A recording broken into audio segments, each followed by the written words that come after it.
ए बाबू, ए दुल्हन, खाना ले आइल बानी, खा ले जा बउआ।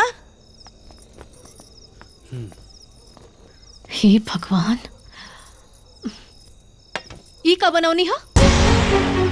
आलू पालक के सब्जी रोटी। ये सब के खाई? हम जानवर बानी का कि हमनी घास फूस खाई जा? इकरा बाबूजी के पसंद हो, यही से बना देनी। तो जाके बाबूजी के खियाई। ए माई, मन एकदम से ते बुढ़ा गलीस, लेकिन सहूर ना बोल तोरा के। अरे मानत तनी कि बाबूजी के आलू पालक के सब्जी पसंद बा, लेकिन लगे हाथ हमनी खाती कोनो अच्छा सब्जी बना देतीस। ये हम ना खाएं घास फूस। जो जाके दूसरा सब्जी बना के लेके आओ। ए बाबू, ऐसा मत बोल, बहुत मेहनत से बनौले बानी, खा ले बाबू थोड़ा सा। हाँ, तो मेहनत से माटी बनाई तो माटी खाइल जाई का? अब खड़ा का बानी, जाई दूसरा सब्जी बना के लाई। खड़ा खड़ा मुंह देखता रही। जो ना जाके बना देना, काहे के झमेला खड़ा कइले बड़ी। जो जो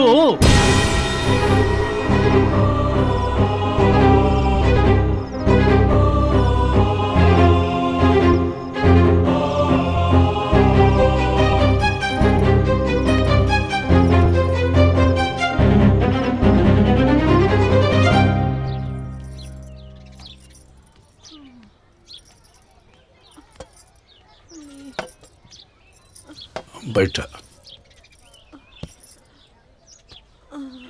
ये तरी कैसे चले? तोहार तबीयत खराब है। अब बहू का लिलिया निराली बाटे, ये घर कैसे चली बतावा। जब ले हमार हाथ गोड़ चलता कर देता नहीं, आगे भगवान मालिक। सही कहता रो। सहुरे तो अनाज रहते बनौले, अब बाहर बिना खैले मर जाए। खा दवाई खाए के है।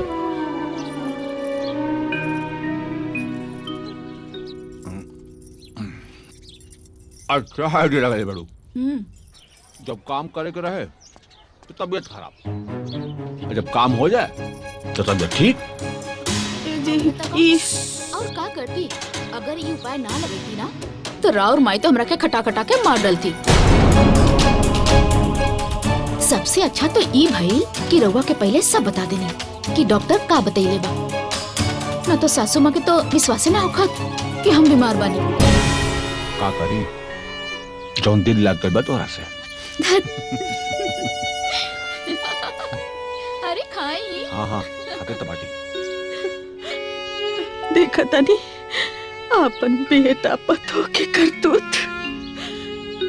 अरे बीमार नहीं के, बीमारी के बहाना कर दिया। एकदम सही कहनी ना।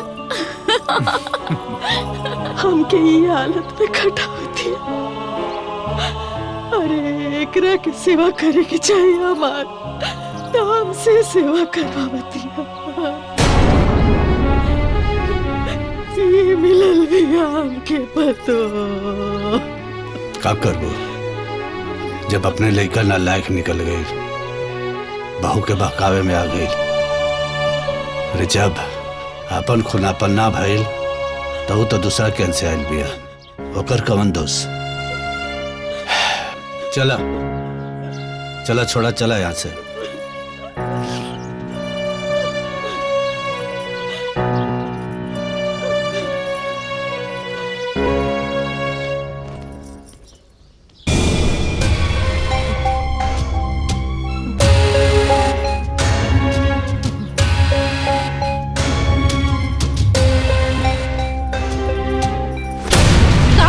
अबले सुतल पानी, खाना वाना ना बने का?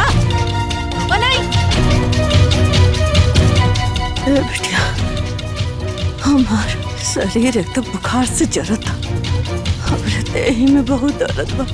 हमसे आज कुछ काम ना हो, ऐसा करो ना, आज तो ही चाय नाश्ता बना ला। हम बनाई? माँ जी, ये सब बहानाबाजी ना चली। ये नखड़ा छोड़ी और उठ के काम करी। आप ही बताएं, घर में इतना सारा काम पड़ल बा, झाड़ू पोछा बर्तन, और अबले कुछ न भइल बा। ये सब के करी? हाँ, के करी? हम करी? हमरे पर छोड़ दी सब? का सोच ली रहुआ? हाँ, कि रहुआ नखरा करके सोच जाई और सब हम कर दे हम? ऐसा ना होई। सबे काम रउए के करे के बा, समझ के ले तानी ना तो उहे में भलाई है। चली उठ जाई, और हाँ पहले ना चाय बनाई, हमर सर बहुत दुखत बाटे। उठ जाई और जल्दी लेकर आई।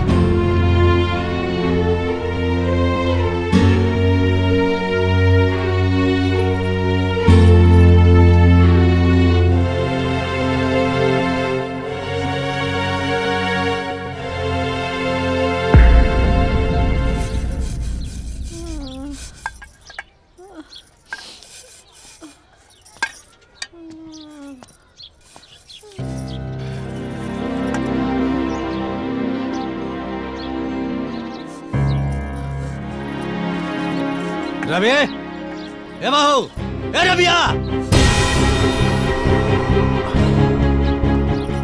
काबिल बाबूजी, काहे इतना चिल्लात पड़े? तुर माई है, बीमारी है, चले के ताकत नहीं के, आई बीमारी में ओके काम करे के पड़ता। तो के शर्म ना होता का? शर्म का है बाबूजी? आखिर कहली है का हमार बीबी भी बीमार बिया, डॉक्टर 1 महीना का बेड रेस्ट लेबा, एकरा काम करे के मना के लेबा। अगर माई काम ना करी तो ई काहे काम करी? अरे नालायक, तू इतना बदल गई ले, अपनी मेहरी के आगे अपने माई या बाप के भुला गई। आ तो के हमहन का दुख ना देखा था, ये बीमारी का नाटक कर दिया, आ तू ओकर साथ देता रे। लाज शर्म खोर के पी गई ले करे। ए बाबूजी, ए जी चाय दी। आपन गलती दूसरा के ऊपर मत उठाई। आप लोग बदलाव बाड़ी, हमनी के ना, और आप लोग हमारे मेहरारू से जली ना। आप अपन मेहरारू से प्यार करी तो बहुत बढ़िया, हम अपन मेहरारू से प्यार करी तो बुरा हो गई। मतलब हम अपन मेहरारू से प्यार ना करी। अरे पगला गल बानी का?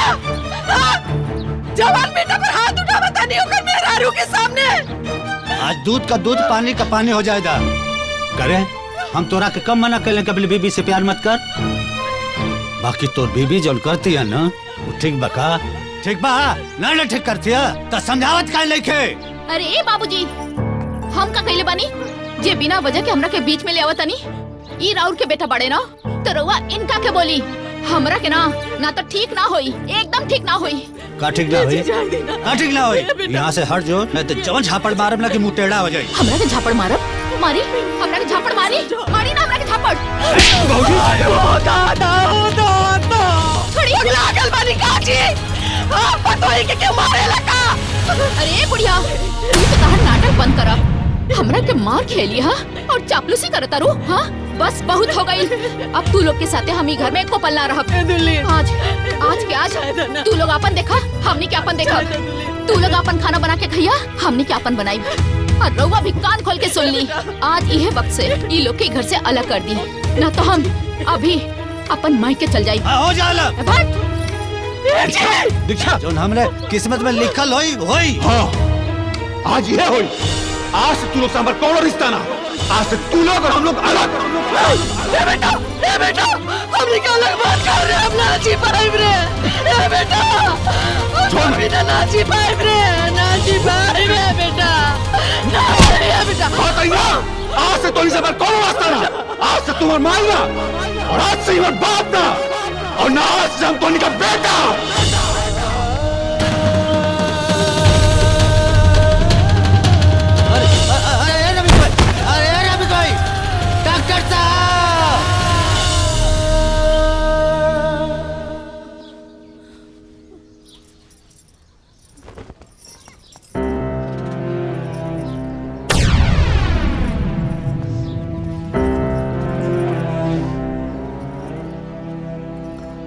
माची रोज रउआ के नाटक हो गइल बा। जब भी काम करे के रहे तब बीमारी के बहाना बना के सोच जा रही। एकदम अति हो गई। चली उठी, काम करी, चली। अरे ना बहू, ये बहाना ना बनाओ बड़ी। सचमुच में इनके हालत बहुत खराब बा, काम करे के स्थिति में नहीं खी। देखी इनके हालत एकदम बेकार हो गई बा। बेकार है तो जाके रास्ता देखी, बेकार लोग के घर में जगह नहीं खे। अरे बहू, ये कहाँ कहत बाड़ू? अरे बुढ़ापा में कहाँ जाई लेके? अरे बेटा, ए बेटा देखा बहू का बोलत बाड़ी। और आखिर हमनी तो हर माई बाप हई। बाबूजी का गलत कहा तरी? सही है तो कहा तरी। आखिर हम अकेला कमा के कितना दिन घर का कर्जा चलाएम? हैं? तू लोग सदे को छोट मोट काम होत बाना, कोनो जिम्मेदारी निकलो उठावत, घर के तू लोग घर जैसा निकल समझत, तो फिर घर में रह के अधिकार कैसे बता रहा लोग के? प्लीज अपन रास्ता दिखाओ, बहुत हो गई। आराम से। देखा क्या ले रे, रास्ता देखी अपन तोरा के ये दिन देखे खातिर अब पैदल कैले रहनी, तो रखे पढ़ाऊनी लिखाऊनी ये लायक बनौनी ये दिन देखे खातिर। हर माई बाप अपने याद औलाद के पाल के पोस के ओके बड़ा कर ले ये उम्मीद से कि काले के बड़ों के हमरे बुढ़ापे के सहारा बने। ते सहारा बने के बजाय हमने के घर से निकाला था रे, ते घर से निकाला था रे हमरा के। ए भाई बस करी अपन ड्रामा के, ना अपन एक ही देखा तारी ड्रामा के, बुझाई लूं प्लीज जा तू लोग। ए बेटा हमनी पर तरस खाई, हमनी कहाँ जाई, कहाँ रह, कहाँ खाई। हमके कुछ ना पता बा, तू लोग कहाँ जाइबा, कहाँ रहबा, का खाइबा। हाँ एक काम करी, जाके वृद्धाश्रम में रही, रोड पे रही, मंदिर में रही, भीख मांग के कुछ करी, हमके का मतलब। बस ये घर में ना रही, जल्दी करी ना तो हम धक्का मार के निकाल दे। हम जाइए जैसे। ए वो ऐसा मत कर बहू, आखिर हमने तो हर हाँ बस हो गई, चली उठी, चलिए जैसे। रोका बेटा, बहू के रोका बेटा, रुक बेटा, रोक लो बहू के। अरे बर्बाद ए बहू के माई।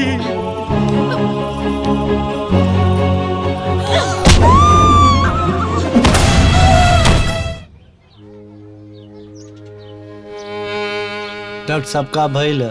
कुछ ना, सिर्फ कमजोरी हो गई बा, यही से बेहोश हो गई बड़ी। घबराए के जरूरत नहीं के, ठीक हो जाइए ना? हाँ ठीक हो जाए, एकदम परेशान मत हुई, खाली बुखार भइल बा, कोनो दिक्कत नहीं के। हाई हम दवाई देते हैं, बाकी आराम के बहुत जरूरत बा। ठीक। हाई रखी। उठी मत सुतल नहीं, आपके आराम की जरूरत बा, आप आराम करी, कोनो दिक्कत नहीं के। आप आई डिस्पेंसरी में, इनके ताकत बदे कुछ टॉनिक वानिक आपके देते हैं। डॉक्टर साहब हम आपके डिस्पेंसरी पर आकर के पैसा दे दे। ठीक बा, कोनो बात नहीं के। हाँ ठीक, चलो। ए बेटा तली खिचड़ी बनवा देता, तोरे माई के दवाई के आपके। काहे हम तू लोग का ठेका ले ले बड़ी का? जा देखो कुछ बनाओ तो खिया दो।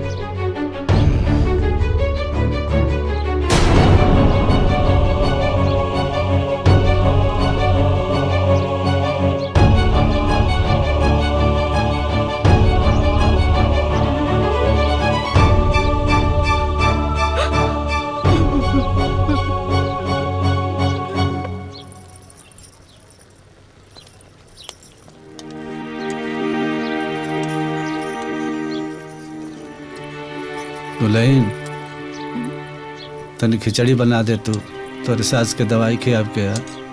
हम काहे बनाई? रउआ के बानी हमार? हाँ, हम तो नालायक बानी ना। बहु गलती हो गई, गुस्सा में रहने, हमके माफ कर दा। गलती हो गई? अरे कोनो गलती ना भाई, सब अच्छा भइल हा। कम से कम रउआ लोग से तो हमार पिंड छूट गई। अब जाई खाना बनाई और खाई, जाई, हम ना खाना बनाई।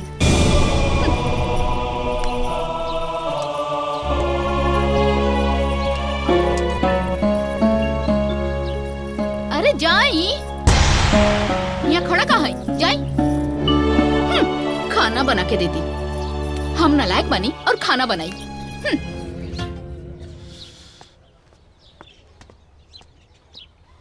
चलो उठा दू और खिचड़ी खा ला।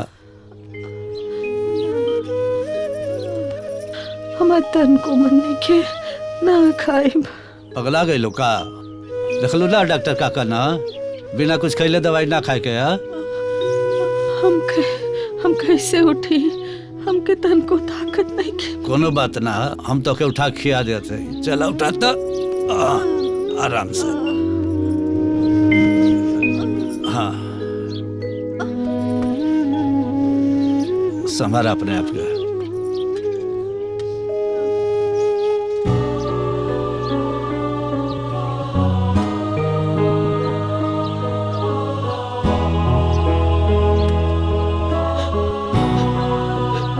हम कितना अभागी हैं। हमके रवा की सेवा करे के चाहिए, तो रवा हमार सेवा करता नहीं। हम कहाँ भरम जी? पगला गए लोग का हैं? जब पत्नी पति के सुख दुख में खड़ा रहे, सेवा कर ले, तो का पति पत्नी के दुख में खड़ा ना रही हैं? वो कामे ना आई।